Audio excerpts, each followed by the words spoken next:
Saat kita semua berdiri di sebuah padang yang sangat luas dan hanya tanah yang datar sejauh mata memandang, namun bukan tanah seperti di dunia ini. Warnanya pucat seperti bercampur debu dan cahaya. Udara di sekitarnya terasa berat. Bukan karena panas, bukan pula karena dingin, tapi karena beratnya penantian.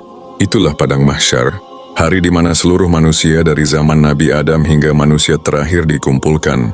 Tak ada seorang pun yang bisa bersembunyi. Raja, rakyat, orang kaya, orang miskin, semua sama. Tidak ada pakaian kebesaran, tidak ada gelar, tidak ada pangkat. Semua berdiri telanjang. Tapi tak seorang pun memikirkan auratnya karena dahsyatnya hari itu. Di tengah lautan manusia itu ada suara yang menggema.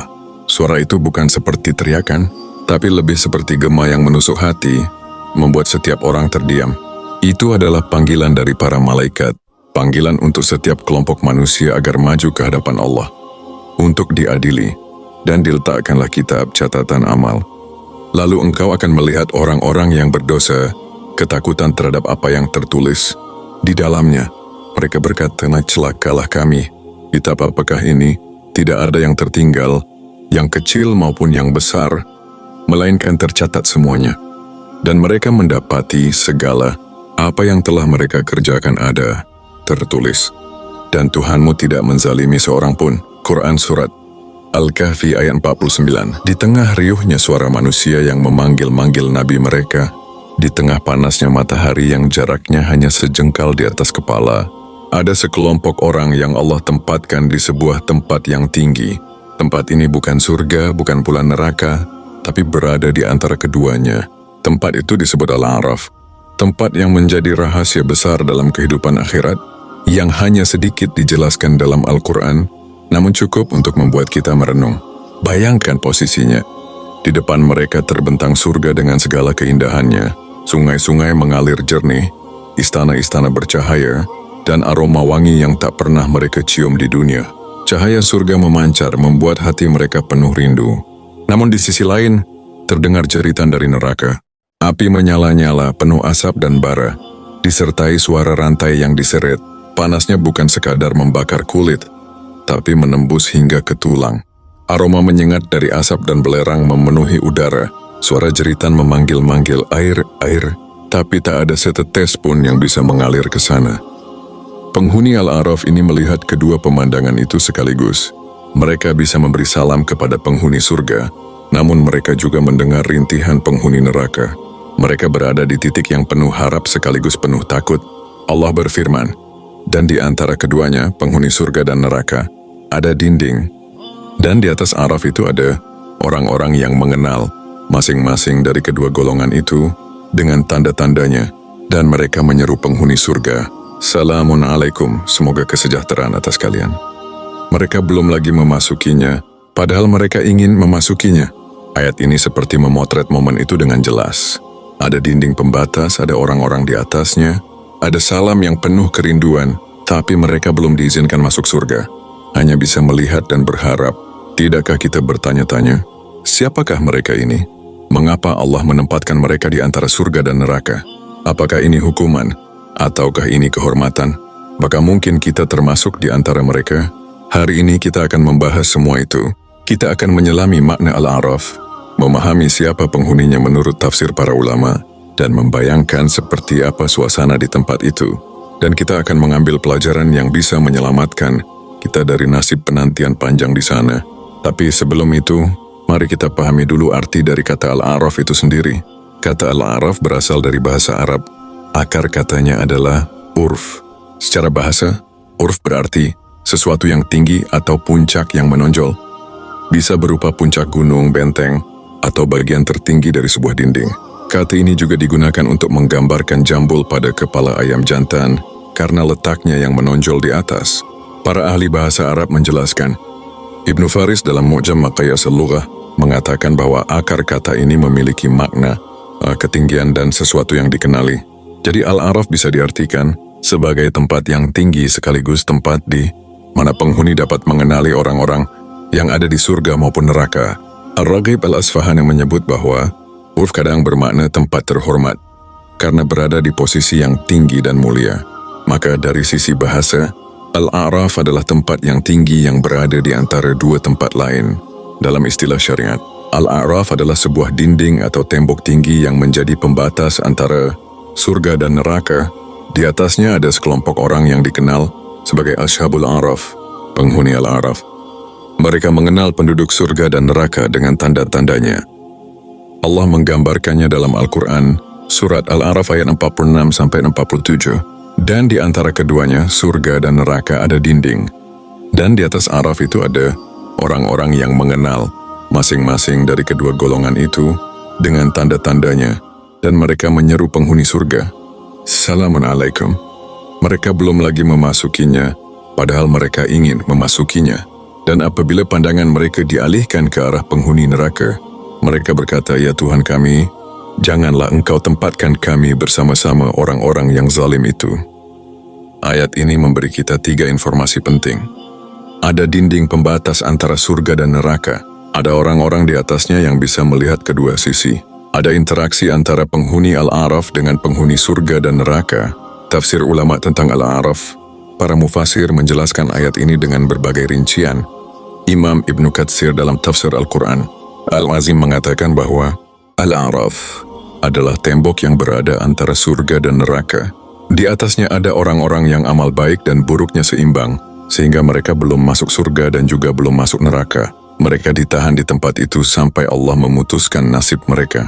Al-Qurtubi dalam Al-Jami' li Ahkam Al-Quran menyebutkan bahwa dinding ini adalah tembok yang disebut sur dalam Qur'an Al-Hadid ayat 13. Tingginya memungkinkan penghuninya melihat kedua arah, surga dan neraka.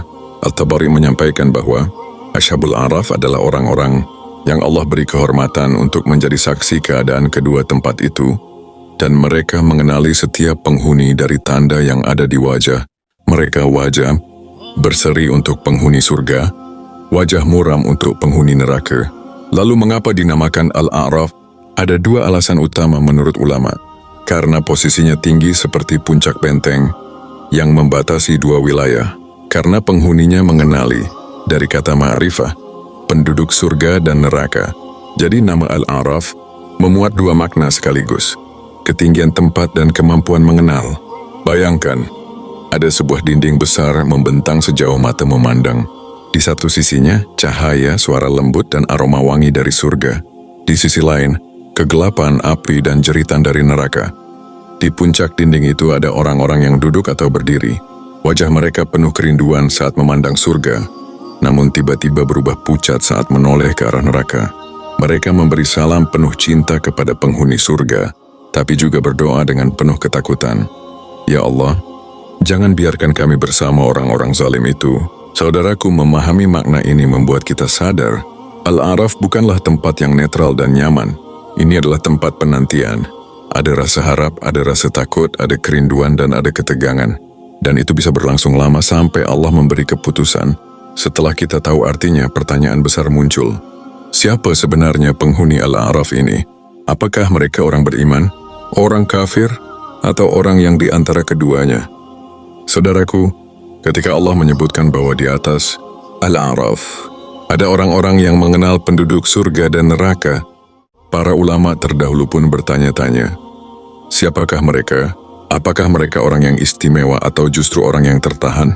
Jawaban para mufasir berbeda-beda, namun ada benang merah. Mereka adalah manusia, bukan malaikat. Dan mereka berada di posisi tengah antara 2 tempat akhir itu. Pendapat pertama, orang yang amal baik dan buruknya seimbang.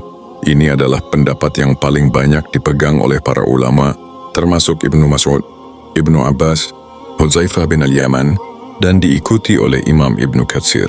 Mereka mengatakan, orang ini memiliki iman sehingga amal baiknya ada, namun dosa-dosanya juga banyak, sehingga amal buruknya mengimbangi amal baiknya. Ketika ditimbang di mizan timbangan amal, kedua sisi itu seimbang. Karena itu mereka tidak langsung masuk surga tapi juga tidak layak masuk neraka. Maka Allah tempatkan mereka di Al-A'raf sampai keputusan terakhir.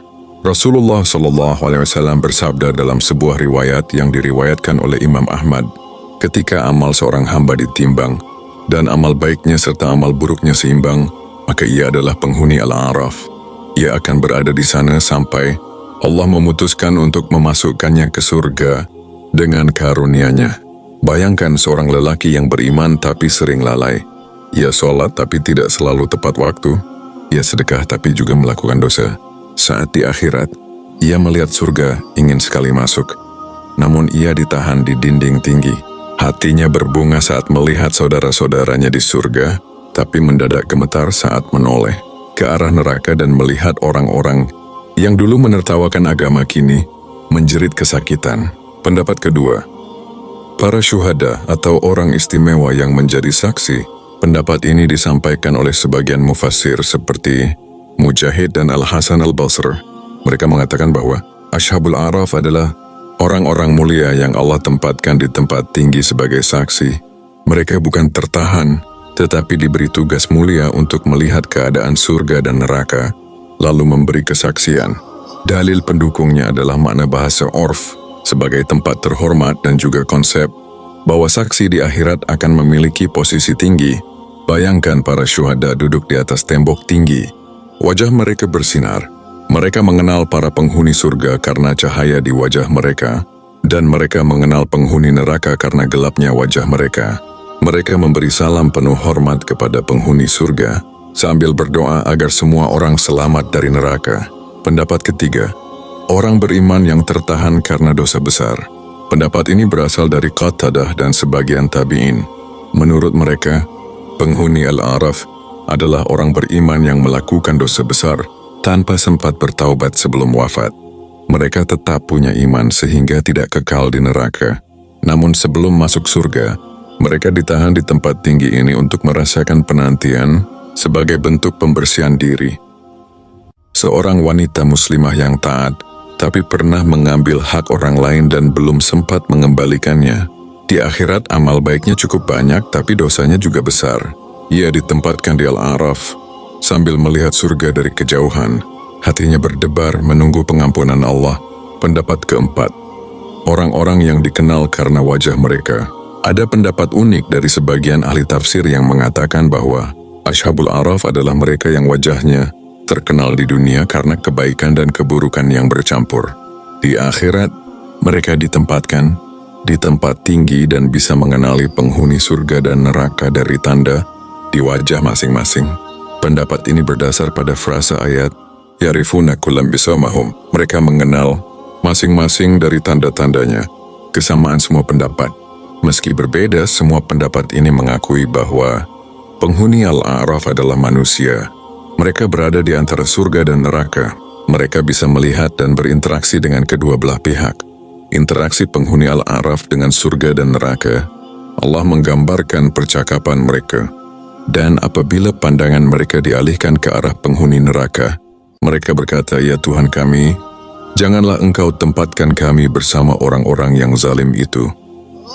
Dan penghuni A'raf memanggil orang-orang, pemimpin kafir, yang mereka kenal dari tanda-tandanya, seraya berkata, "Tidaklah berguna bagi kalian apa yang kalian kumpulkan dan kesombongan kalian itu.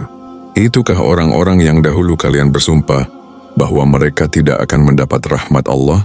Kepada orang mukmin itu dikatakan, "Masuklah ke dalam surga, tidak ada rasa takut atas kalian, dan kalian tidak akan bersedih hati." Artinya, akan ada momen ketika penghuni Al-A'raf awalnya menunggu, lalu akhirnya Allah memerintahkan mereka masuk ke surga. Itu adalah akhir yang bahagia setelah penantian panjang.